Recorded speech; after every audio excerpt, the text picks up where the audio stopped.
Hello everybody. I hope you're all doing great. Thank you ever so much for tuning into this week's video. Now then, for those of you that don't know who I am, my name is Adam Gibbs. I've been a photographer for about 30 years now, primarily in nature photography and landscape photography. And on my YouTube channel here, most of the time I'm out in the field showing you the locations that I like to go to, and also I go through my compositions with a bit of goofiness thrown in every now and then. Now then, one of the most common comments I get throughout my videos is that people really enjoy seeing the raw files up against the finished files. And the reason why I do that is I really want to show people that you don't have to do that much to your photography to get good results. The key is trying to get the results that you want in camera before you get it into the computer.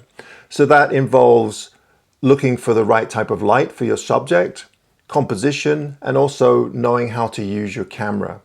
Once you get those kind of in the bag and you have a good understanding of those three things, then start to play around in Photoshop and Lightroom to get the results that you want.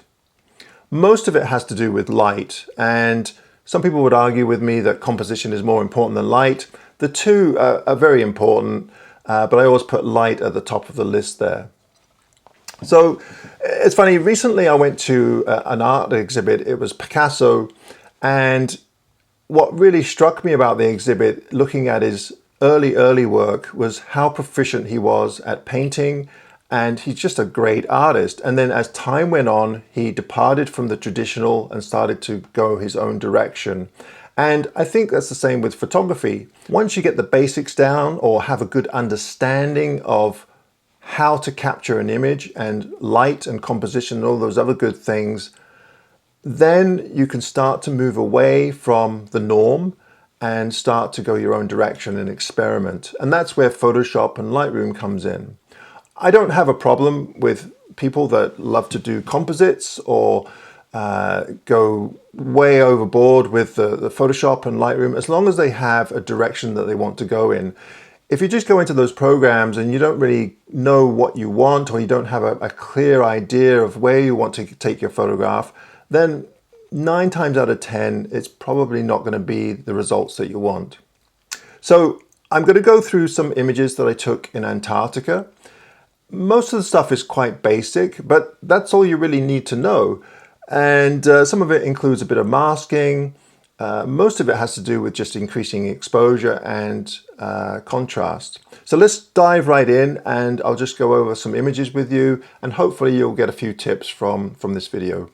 Right, before I get started here, I just wanted to show you this image really quickly. A number of people have asked me about the GFX 100, and my primary reason for purchasing a GFX 100 wasn't to blow up my images massive, even though I could probably do that with no problem. And I think you could probably do that with any camera these days with no problem.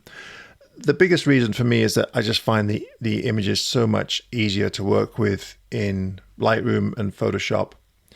This is a prime example. This is an image that I took several weeks ago, and as you can see, it's way underexposed. But if I bring the exposure up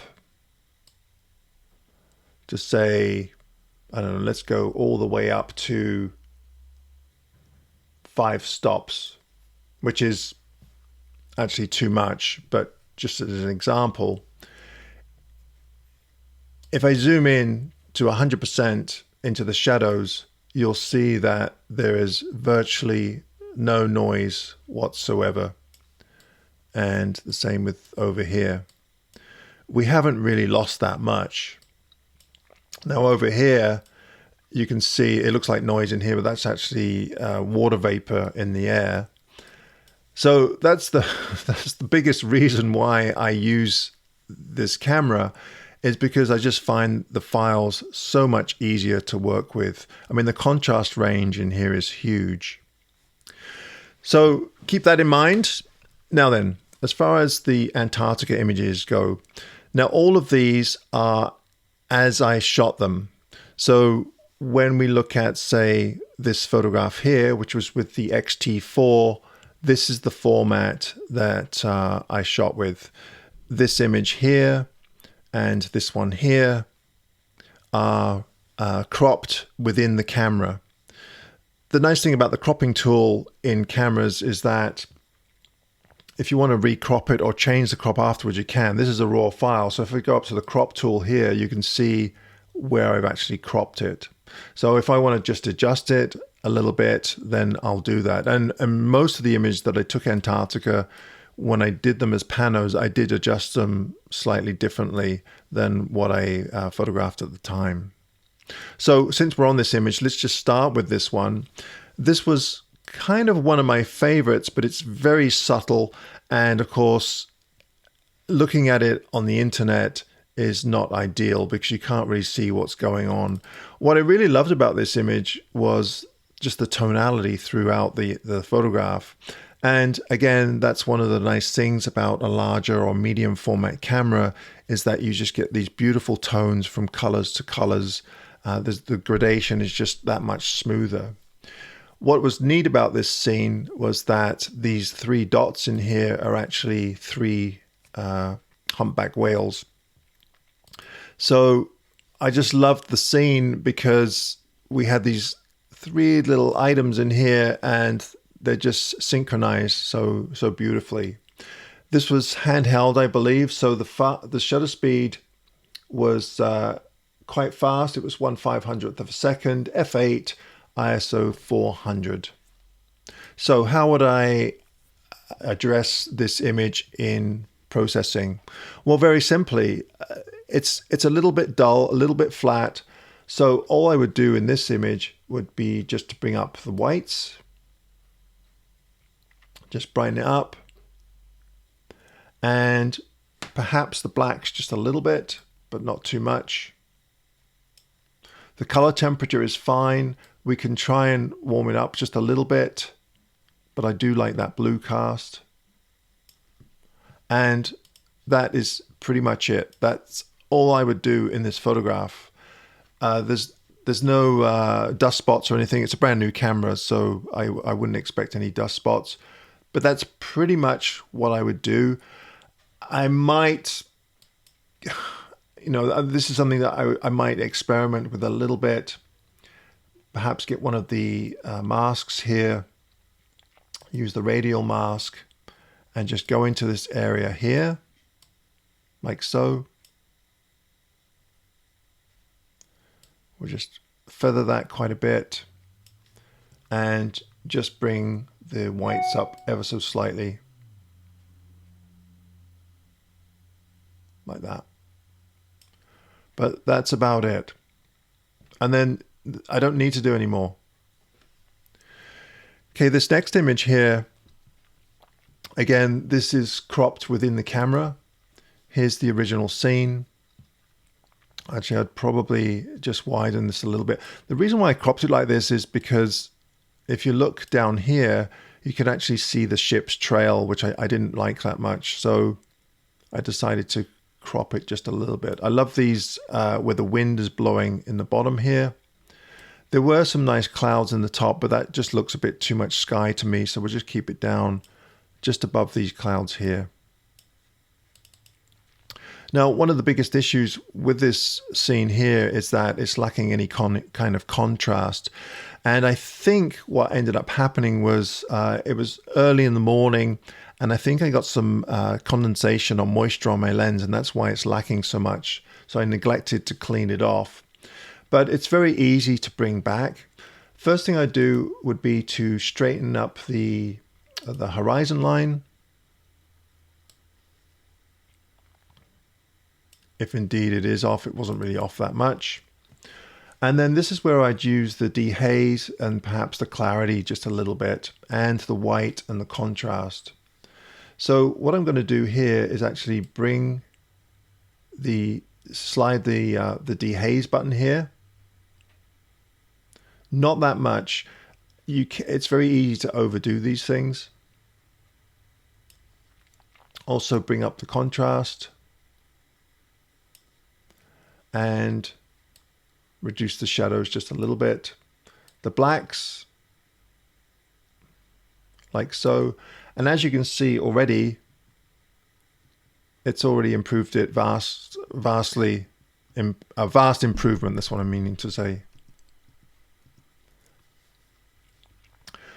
Now then, as far as color temperature goes, it's looking a little bit red. So I'm just going to bring the tint down just slightly. Add a little bit more blue.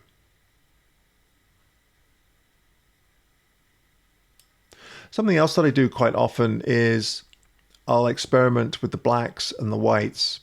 So you'll notice up here that, well, with the histogram here, we're well within the realm of being too underexposed or too overexposed. Like the shadows are up way in the middle here. So we have lots of wiggle room there. And then the highlights, we could probably bring those up as well. So what I like to do here is push down the Option key and slowly bring the blacks. Now this might be too much contrast. You can see where the blacks start to get clogged up.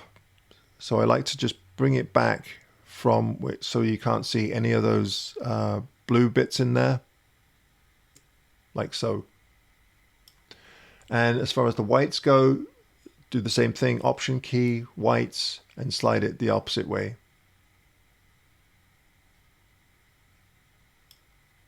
Now, of course, that's a bit too much contrast. So we're going to bring the whites down, and we're actually going to bring the blacks back just a little bit. And actually that's looking just a little bit too blue. So let's just bring the yellow up just a tad. And there we go. So there's the after and there's the before. And you can see we've really added a lot of contrast and clarity. So the view is just not so hazy looking. All right, the next example here is a close-up of an iceberg. I just love this curve of the top of the iceberg here. But you'll notice in the raw file, it's quite flat looking. There isn't an awful lot of contrast, and mainly because the light wasn't that great on this evening. It was actually quite late in the day. Now, the first thing is I'm going to crop this to a 4:5. I just find the 4:5 in portrait mode just to be more appealing to my eye. Of course, it's a personal preference thing. So let's just crop this 4:5 like that, something like that. Okay, now the first thing I want to kind of recognize is, okay, where do I want the viewer's eye to go in this frame? Ideally, I'd like the viewer to be drawn to this section here. So that's the area that I'm going to make brightest in the frame. So how do we do that? Well, there's a number of ways we can do it. Probably the easiest way would be to darken the sky a little bit and then just brighten up this area here. And there's a number of ways you can do that. I'm just going to pick the masking tool here and select the sky. And for the most part, when you have a blank sky like this, it works quite well. Now you'll notice that if I left it the way it is now, there would be some light fringing, especially when I decide to lighten up the iceberg and darken the sky. So the first thing we want to do is make sure that the mask is at least covering all of the sky. So it's done a pretty good job up here, but not so much in here. So I'm just going to grab the little plus here and brush. And I've got it on auto mask, so it doesn't go over the edge too much. And I'm just going to paint that in like so. Now, of course, in Photoshop, you could probably do a more accurate job. But remember, we're trying to do this reasonably quickly for those of you that don't want to spend a ton of time in Lightroom or Photoshop. Okay, that looks pretty good. And if you wanted to, you could erase some of this mask that's overlapping on the iceberg. And the way to do that would be just to grab the minus brush, and you could just paint on those areas there, and that will get rid of it. And of course, if you know, it all boils down to, well, how much time do you want to spend on it? Something like that. This doesn't matter so much. All right, that looks pretty good. So what we're going to do here is we're going to just darken that sky ever so slightly. And if you're wondering if there is a lot of fringing, you can always bring it down like this. And you could just grab your brush again. So let's just grab this brush here, and we could actually, let's just get rid of some of this feathering here.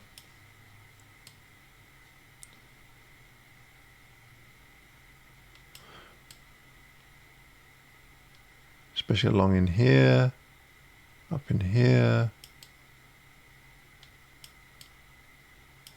That's good enough. Remember, it's not going to be this dark. I've just done this so that we can kind of get an idea of where that fringing is. Okay, now we're going to bring the exposure back up. We only want to darken it a little bit, not too much. Something like that. All right.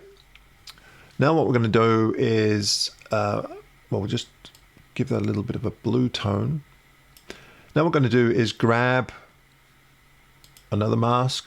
This time select sky, except we're going to invert this one. And this time we want to get rid of some of this, the mask that's gone into the sky. So we'll go for the minus. Let's go for the brush. And we'll just brush that out.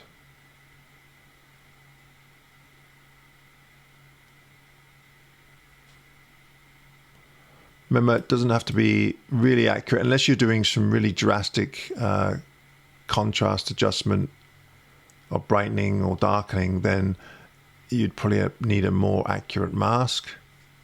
That's pretty good. All right, so what are we going to do with this section here? Well, we're going to brighten it up a little bit. We're also going to add some contrast. Brighten up the highlights just a tad. Maybe a bit of clarity.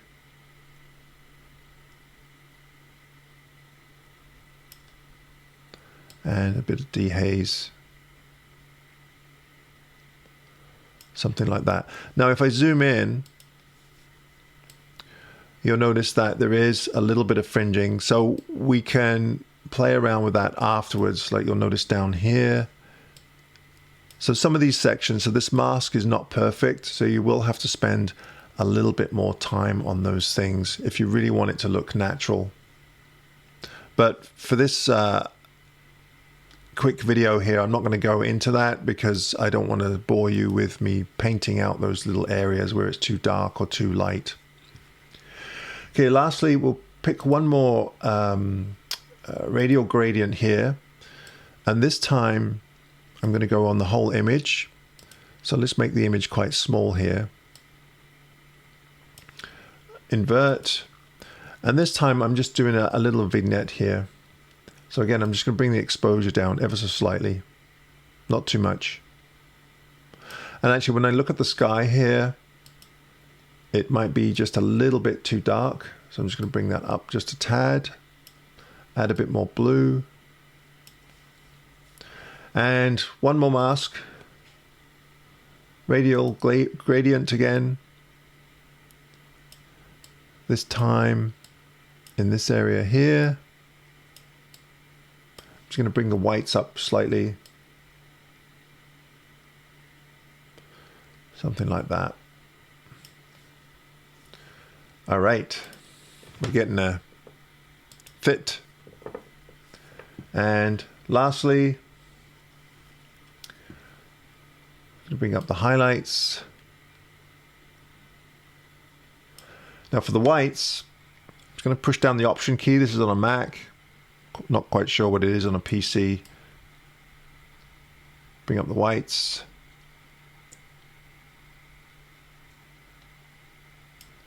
And let's check out the blacks too. We could probably add a little bit more contrast, but I think if I bring them all the way down, it'll be way too much. Yeah. So we'll just do this by eye.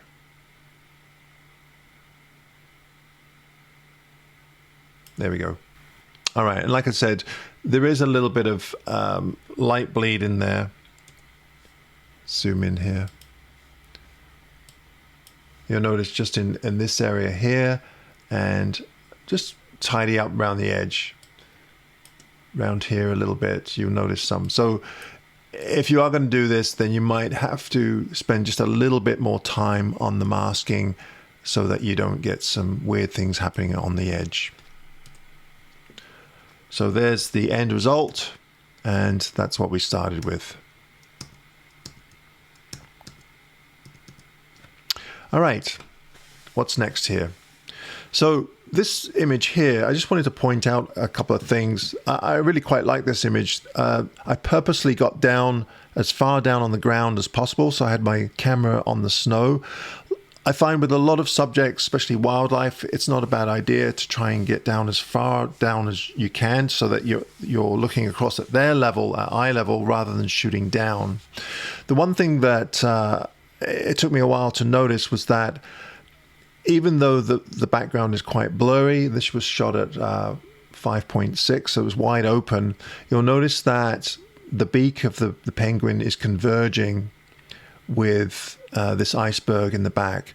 So remember, backgrounds are just as important as your subject matter. So once you've kind of figured out what your subject is, then be sure to look in the background there, just to make sure that there's nothing infringing or overlapping that's going to cause any kind of confusion. So of course, as soon as I noticed that, I decided to move my camera over, and I moved the penguin over to this area here so that this iceberg was behind the penguin to here, like that. And I also liked the way that this penguin was mimicking this one here. And of course, we got these guys lying down as well. So you can kind of tell they're penguins, but they're not in sharp focus. The only thing I didn't like about this is I really wished I'd moved over just a little bit more so that I hid the whole of this iceberg. I just found that a little distracting. So in the final result, I ended up just cloning that little bit out. And that's the final result there. Okay, this photograph here was one of my favorites. And again, this was how I shot it, the format. This is the original file. This again was out of a Zodiac boat. And I would treat this one very much like I did this image here. Same kind of process, using the sky, darkening it slightly, adjusting that mask, and also brightening up the whites in the iceberg itself. What was really cool about this was this line here, and the theory was that perhaps that was ash from an ancient volcano many years ago, and it just kind of got squashed in the ice there. And of course, as the iceberg's been floating around all these years and flipping and such, that this was kind of the end result. So we'll just go over this run really quickly. Again, the mask might not work perfectly, but we'll kind of give you an idea. So again, you could use the select sky, and it does a pretty good job of that. I just darken it ever so slightly, bring down, make it more blue because I like the cold feel in that. And then again, I could use select sky, except this time we're going to invert this, and we're going to bring up the whites. Bring up the whites, add contrast. A lot of the time I don't even touch the saturation or vibrancy. Most of the saturation comes from contrast. Perhaps bring up the exposure just a little bit. Something like that. I think in the result that I've shown online, I darkened the water a little bit. So what we could do there with this mask is we could actually take that mask off the water. So we just click on the minus button, and we can go with, let's just go with the brush here. Make sure auto mask is off. We'll just make the brush a little bit bigger, and we can just paint that out.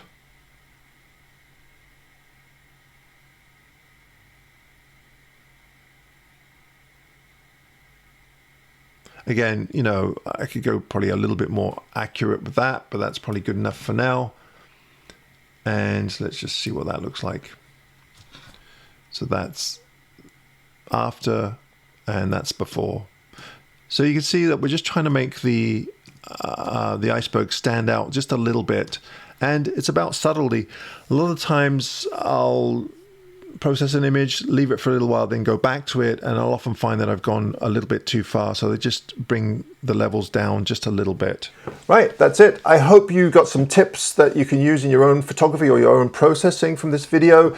If you did enjoy it, please be sure to give me a thumbs up. It's always appreciated. And also, if you enjoy my other videos, why not subscribe? Now, before I leave you, I just have one announcement. May 27th to the 29th, I'll be the keynote speaker at the Light Chasers conference. And Case Filters and Fuji and a bunch of other sponsors will be there. Of course, there'll be giveaways. So if you'd like to know more about that conference, be sure to hit their website where you can find out all of the details. All right, everybody, thank you ever so much for tuning in. I really appreciate it. And until next week, cheerio.